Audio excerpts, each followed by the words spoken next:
Dear listeners, wherever you are, curl up with a cup of something warm. Tonight, you're stepping into history's hidden corners with me. Let the days slip away as we unfold a tale woven from starlight, memory, and a little bit of wonder.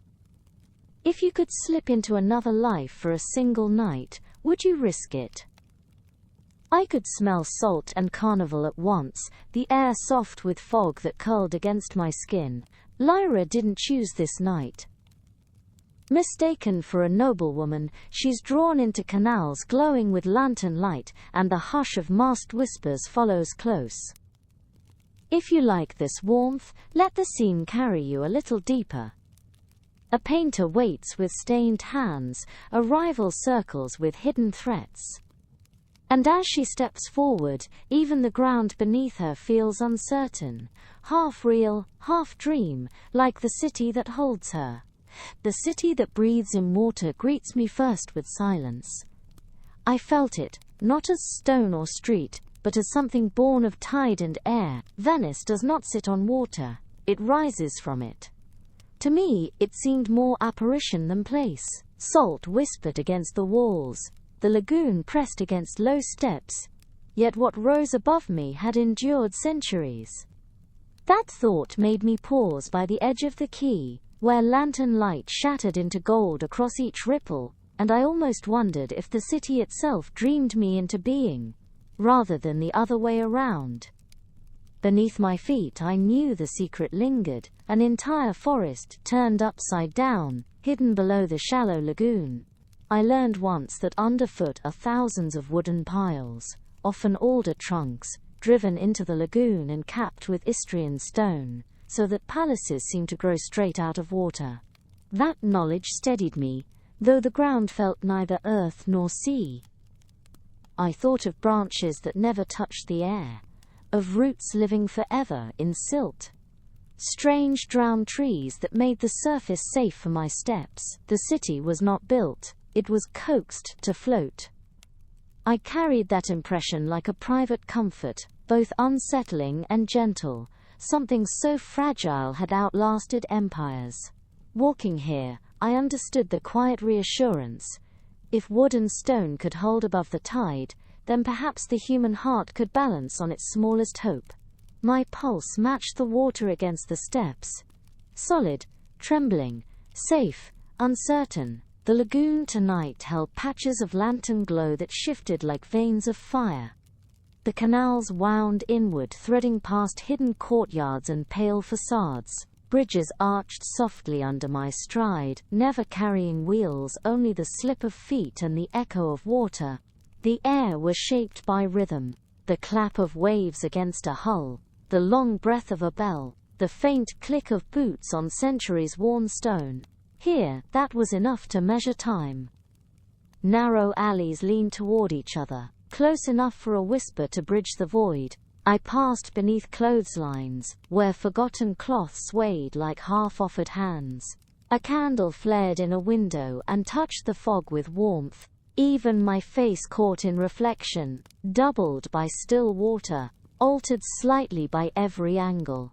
As I walked, I saw myself changing alongside the city. I wanted to believe the streets noticed me. They curved without reason, yet always drew me deeper. Corners opened into courtyards where silence pressed heavier than stone, or to bridges where shadows lingered in masks, shoulders brushing in secrecy. Each turn felt like a suggestion, never a choice. Then, far off, a lute shivered into being. One note. And in that sound I realized the city was not waiting. It was leading me. That sense unsettled me. Venice carried the weight of eternity in its breath, and yet it looked one tide away from falling apart. Flooded thresholds, warped wood beneath paint, stone grained with cracks, and still, the city endured. I tightened my cloak, and let the question settle inside me. How could something so delicate outlast memory itself? The thought clung to me like damp hair at my neck. But I kept walking. If the city itself was an inverted forest, I would be one more root, pressing between shadow and light. Each step carried me forward, though I felt it could vanish beneath water at any breath. The streets guided me, unfurling sound and scent, as if to prove my place here. Bells pulsed somewhere far away. Laughter softened the fog. Candles lit windows I should not have passed. And the air picked up threads of a rhythm I could not yet name. Then it came, the faintest stir of carnival.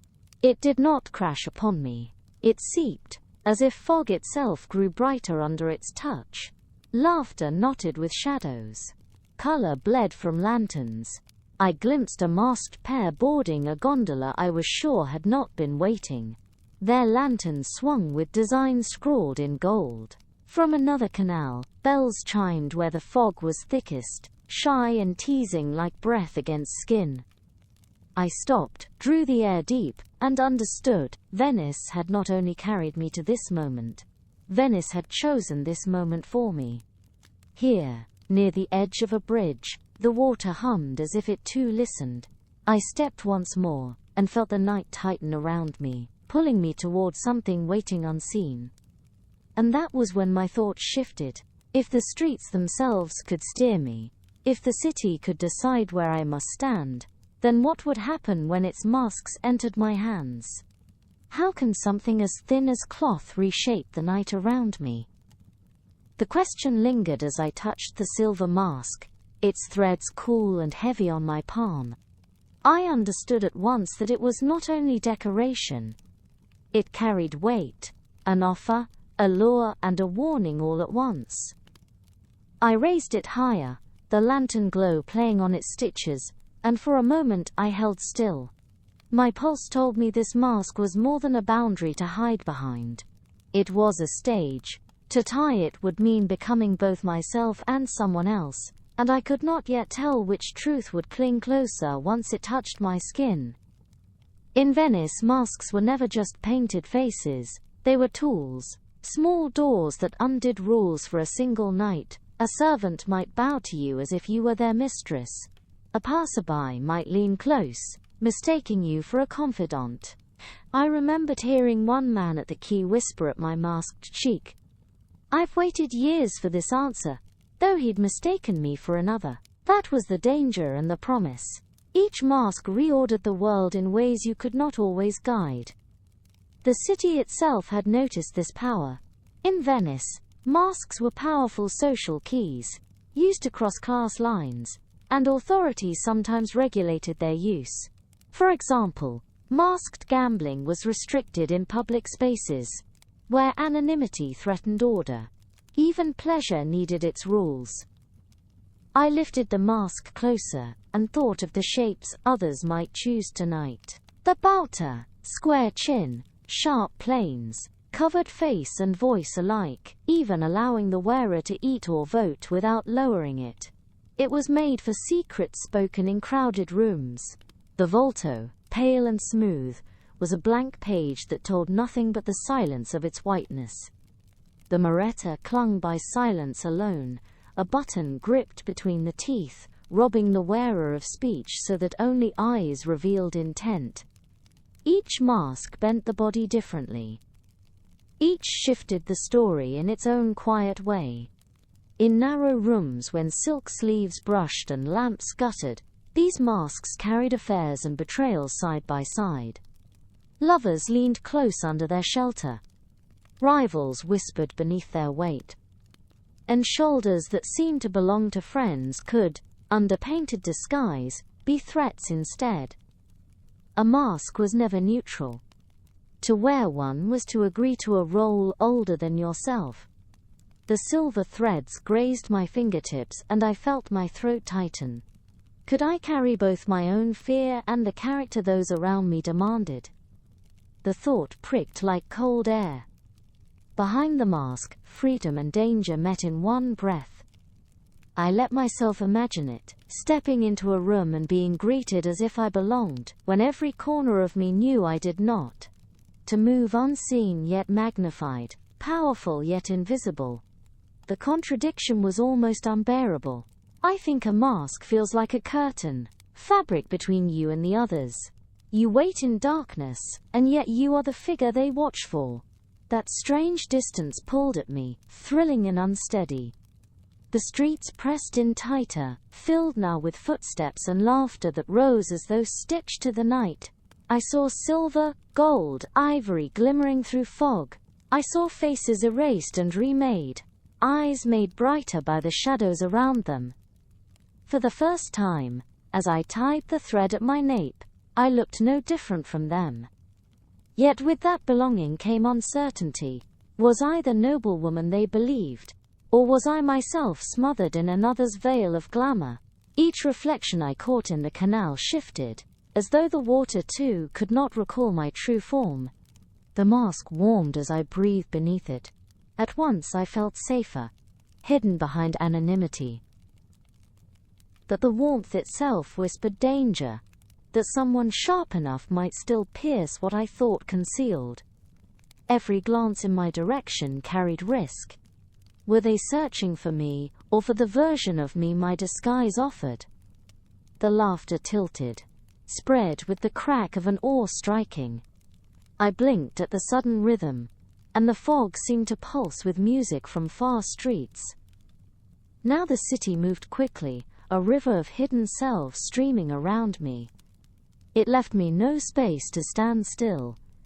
At the edge of the larger canal the sound thickened as though perfume carried in the air.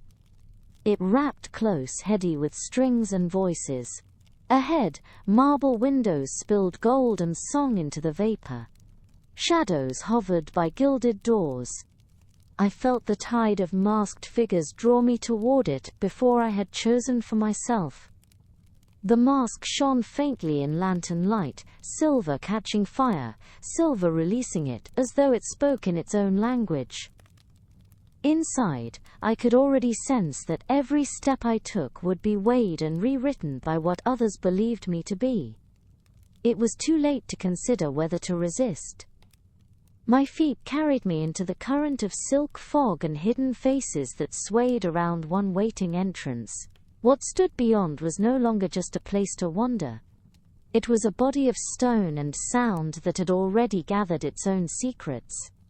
And so, with the silver mask settled over me, I passed beneath archways where the music breathed stronger. A palazzo waited ahead, and I felt its marble walls hum, as if holding more than grandeur. The doorway swallowed the canal's noise, and a hush stretched as I stepped into the palazzo's breath. The air pressed close at once. Perfume, oil smoke, a sweetness that clung. Light fractured across mirrors, and shook in the chandeliers overhead, as if already tuned to music I couldn't yet hear. My mask caught that firelight and threw it back, and for the first time I felt myself dissolve into the pageant. Inside, this was not a home, it was a stage. Each marble step echoed back my presence, carrying me deeper. Lanterns clung to niches, their glow spreading slowly over pale stone until it felt alive beneath my feet.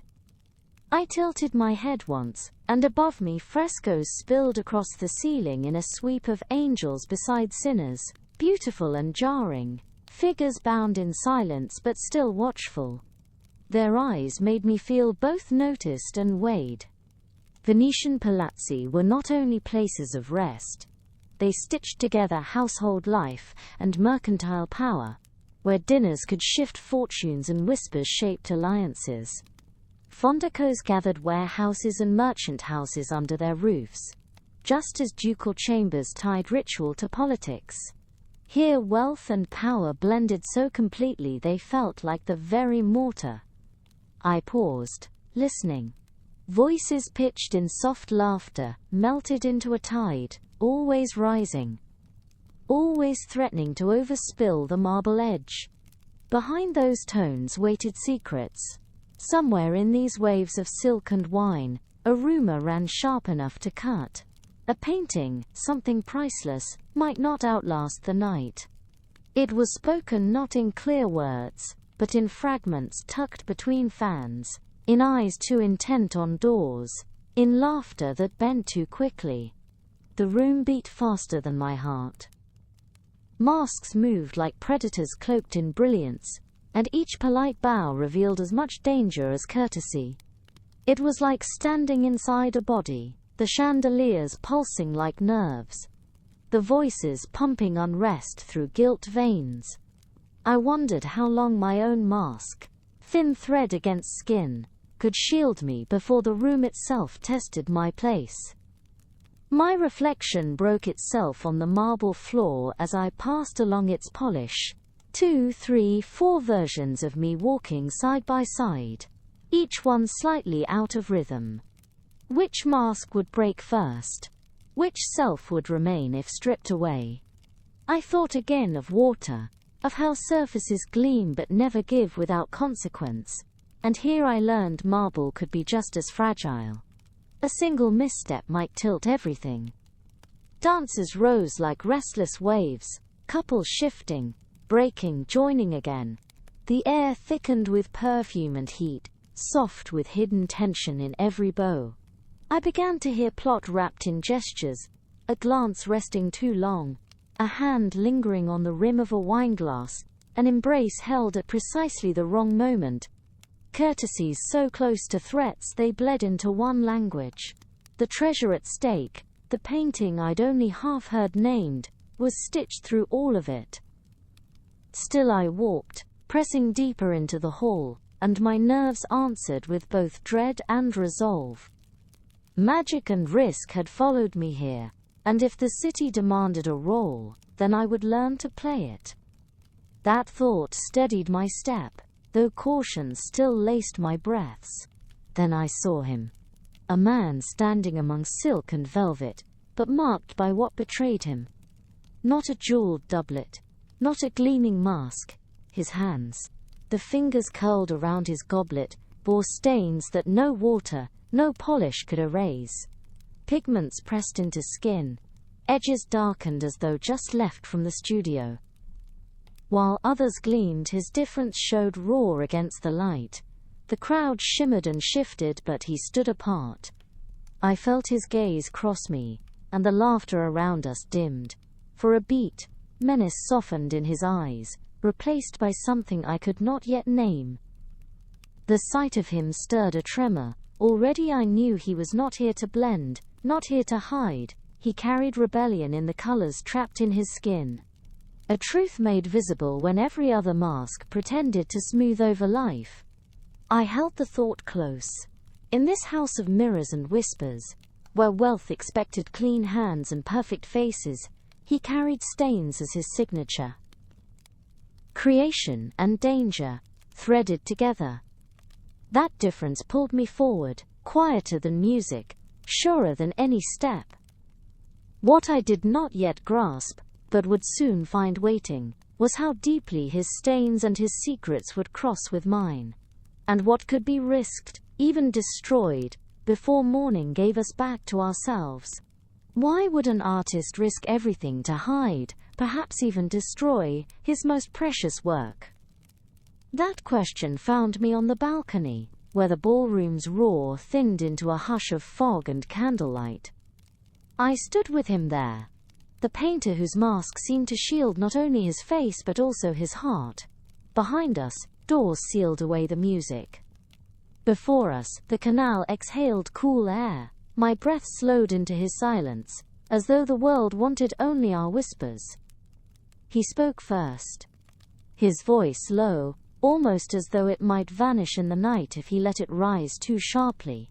He told me of a canvas inside the palazzo, a piece into which he had poured every hour, every shade of his being. Yet instead of unveiling it to applause, he feared it might meet its end. Burned, stolen, or buried where no admirer would see. The thought left me suspended, because to silence art in such a way felt like a wound, both to him and to whatever soul had promised itself to color and line. His hands were proof, dark at the edges, freckles of pigment caught in each groove no glove could disguise. I saw in them rebellion, marks of work where others carried jewels. Around us silk swayed, sleeves brushed with gold threads, laughter rang cold with courtesy. But he bore stains.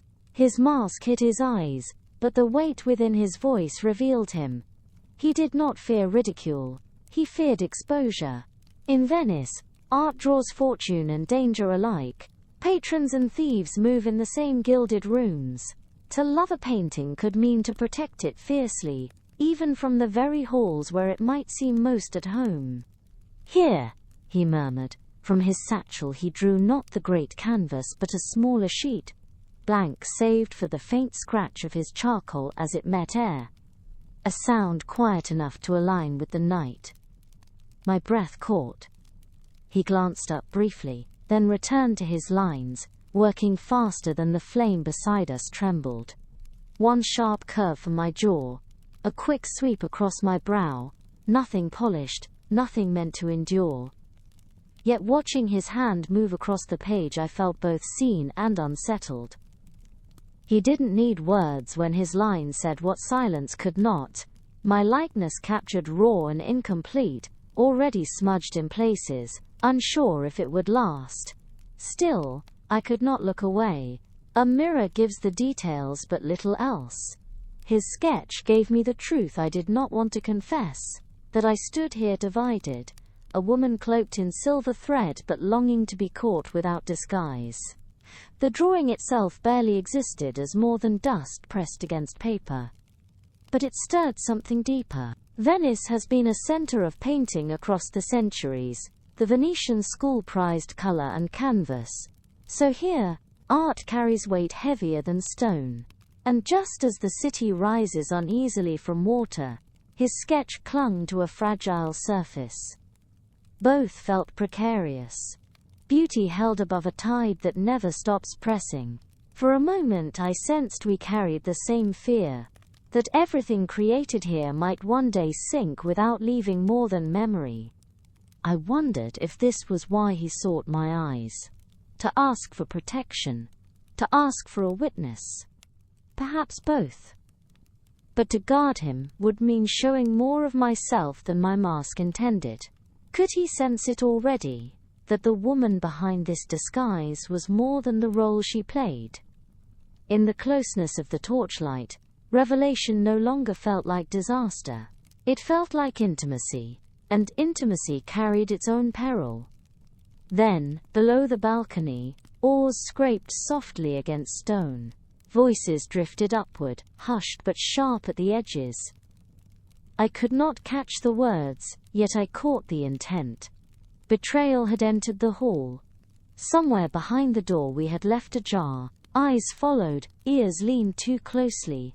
I felt each hidden glance as a thread tugging me toward danger. He folded the sketch, slipped it into my hand.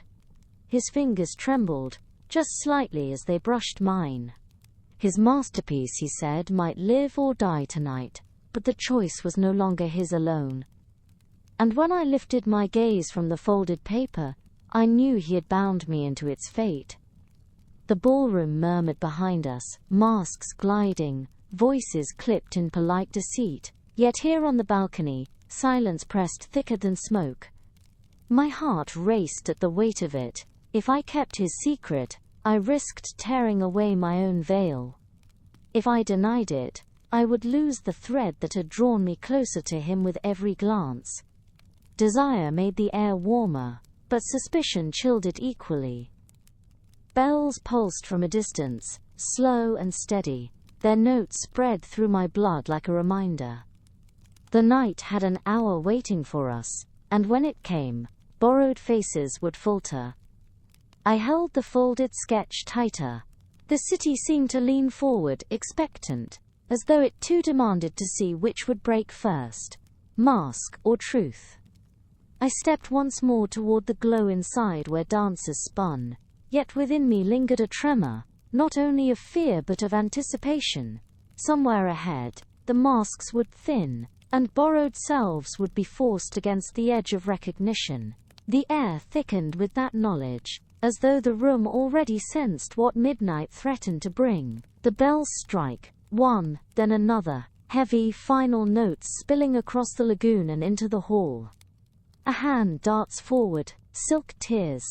My mask lifts away in a single motion, and cold air cuts my cheek. I cannot reach for it in time. Noise fractures. Heads turn sharp, jeweled eyes glittering through painted disguises. Masks crane toward me as though scenting blood in water. The silver thread that guarded me lies slack in a rival's hand. I stand bare, no longer a guest nor phantom, only myself. The palazzo turns restless, 100 gazes narrowing in judgment. Carnival's contract breaks the instant my face is known. Anonymity was the pact. You hid, I hid, and for a night we could be anyone. But the moment the veil falls, so do its protections. Accusations come swift and merciless. Suspicion leaps from mask to mask, faster than music can fill the silence. The questions hit like blows. Who am I? What have I stolen? By what right did I trespass here? Their stares cage me until it feels hard to breathe. Identity dissolves into verdict. I know that if others are expelled for less, for me there may be no safety except the truth I choose to hold. I swallow, and memory answers. Venice has long understood masks as more than glitter and silk. I think of the medico della peste, the plague doctor's face, long-beaked, never meant for carnival at first, but for survival in plague years. Its hollow beak once stuffed with herbs to guard against foul air. Even in terror, Venetians made masks a shield. What I wear, and now what I lose, is part of that same story. But here in this hall no one sees history, they see only weakness. My skin burns beneath the weight of their silence. Every gaze promises exposure, not only for me, but for the painter who lingers at the hall's edge, his eyes locked on mine.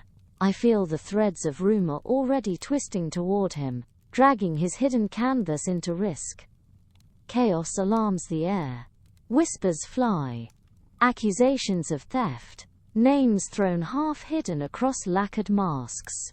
A candle gutters, shadows jump across marble. Every step I might take feels directed at his undoing. And yet my own silence drives the knife deeper. I hesitate. For a heartbeat, nothing exists but choice. I could shrink back, let the swarm consume me and spit me out voiceless. Or I could move forward and be seen, unshielded, claimed as an intruder. Either way, I am already changed. My breath steadies. In that hush I understand. This moment does not ask for protection. It demands courage. I feel my own words rise clear in me. One sentence, heavier than all others. I will step forward. And so I move. The floor is hard beneath my feet. Every step pulling eyes tighter around me. The noise falters, then stills. Masks tilt together, drawn like moths to flame. At that center, at last, I let my voice go. Not loud, not defensive, only sure. I speak, laying claim to the place I stand, to the bond I will not abandon. The hall trembles with new tension. Accusations scatter, but I find clarity inside their storm. I see the painter across the chamber, his mask glinting faintly, his hands marked forever by color. His eyes hold me steady, and in them is both plea and promise. I answer with action, binding myself openly to his side. His secret becomes mine, not hidden but chosen. The crowd watches, muttering uneasy, but I feel less fear now than before. What seemed like exposure reshapes into strength. The carnival's unmasking does not strip me away, it remakes me in what I already was beneath silken thread. Voices surge again, clamoring, uncertain. The music does not resume, but within them I hear my own stillness, a rhythm that tells me I can endure this night. The truth will not guard us forever, yet it is enough to hold for now. Above, the bells finish ringing, one lingering note fading like smoke. Around me faces recede into dark edges of the palazzo, their curiosity withdrawing back into shadows. Their voices remain sharp, but their eyes no longer pierce the same way. The moment eases, though never into safety. I keep the painter in sight. I keep my breath grounded. I hold the fragment of courage that unmasking tore from me, and I cradle it as though it might light the way beyond this hall. And outside, the lagoon waits, still water pressing against stone, ready to carry masks and secrets where no voice can follow. Soon it will meet dawn. Soon the night will give up all it tried to keep. What comes after the last mask slips, after the music falls quiet? That is the feeling that greets me as dawn leans over the lagoon, soft and sure.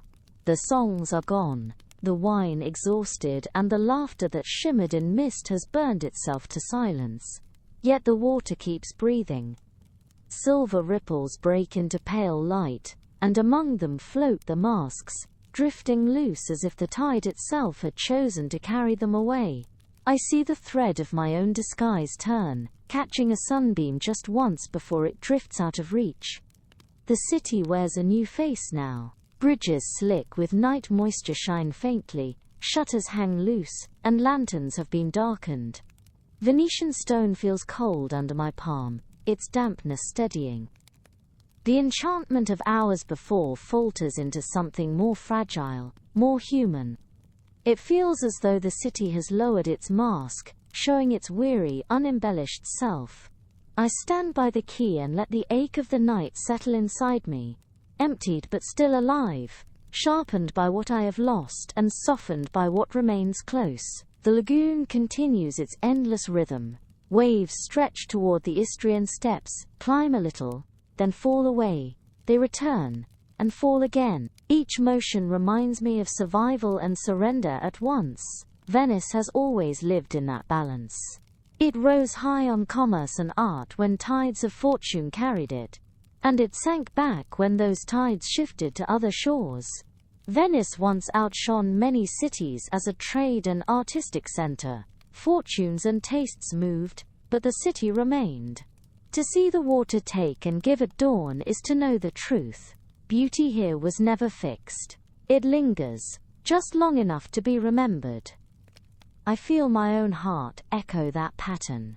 What I found with the painter, the hush of the balcony, the way his lines formed my face with charcoal, the weight of his secret placed into my hands. All of it lives only in this single night. It will not survive into daylight, yet its fragility is its force. Like a lantern made of paper glowing fiercely until its light fades, fragile to the point of collapse but unforgettable in its brief warmth. Its passing makes it more real, not less. The ache that follows is gentle. It is the ache of watching a ship pass beyond sight, of hearing a melody end but still carrying its last note inside you. The dawn wind brushes salt against my lips. I breathe it in and allow the knowing. Some loves are meant for hours, not for years. Their truth rests in the fact of their happening. They arrive, then they let go. Venice seems to understand. The city has carried such lessons of fleeting brilliance for centuries. Its ships once crowded with wealth, its piazzas alive with traders and color. Then, power shifted, markets left, waters continued to press, and yet Venice endured. Its grandeur faded, but in marble and water its memory remained. The lagoon itself whispers the lesson back to me. What recedes is not erased, it alters, softens, waits. I lean against the stone and allow that whisper to ease what emptiness I still carry. What vanished in the night has only changed form. It is no longer in rooms or paintings or any one touch. It lives now in memory, the safe chamber where dream and day can meet. On the water, masks still turn. Each holds a chapter no one else will read. A secret bargain, a moment of laughter, a hidden betrayal. They drift and scatter. They sink perhaps, yet their weight lingers unseen, as petals do when they fall into earth, nourishing what blooms next. I walk slowly, each step loud in the dawn hush. My footfalls echo, startling in their clarity, and I hear them as though the city itself asks me to listen. Each sound reminds me that nights end, but they trace outlines we carry forward. Palaces weather, art is taken, lovers part. Nothing vanishes fully. It folds into a softer shape and remains, close as the touch of a dream on waking. The ache now is no longer sharp but settled, like warmth seeping through stone. I close my eyes and feel the air moving, as if the city itself breathes with me. What is gone becomes memory, and memory itself becomes presence, a companion waiting to rise again when we close our eyes.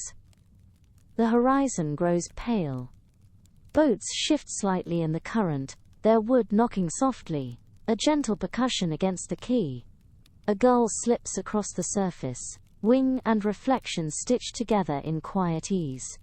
The city exhales. And in that exhalation I find acceptance, that nothing is truly kept, yet nothing is truly lost.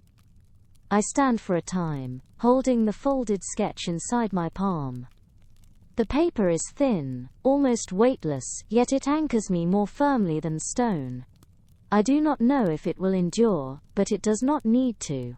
Its truth is already etched, not onto canvas or wall, but into the tender rhythm of this night's memory. At last the sky opens further, washing faint gold across the lagoon. I let the ache grow quiet, let it settle inside like a small light behind my eyes. Breath by breath, it softens, steady as the water brushing stone.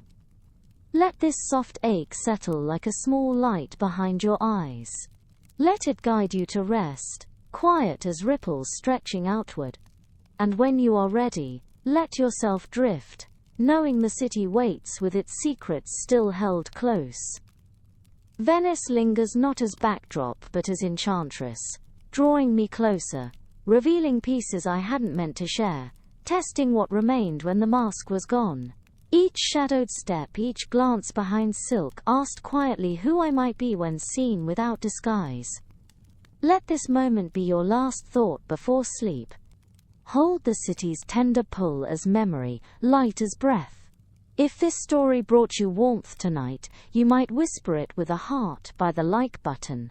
Rest now, and let Venice drift into your dreams, soft, patient and waiting whenever you close your eyes.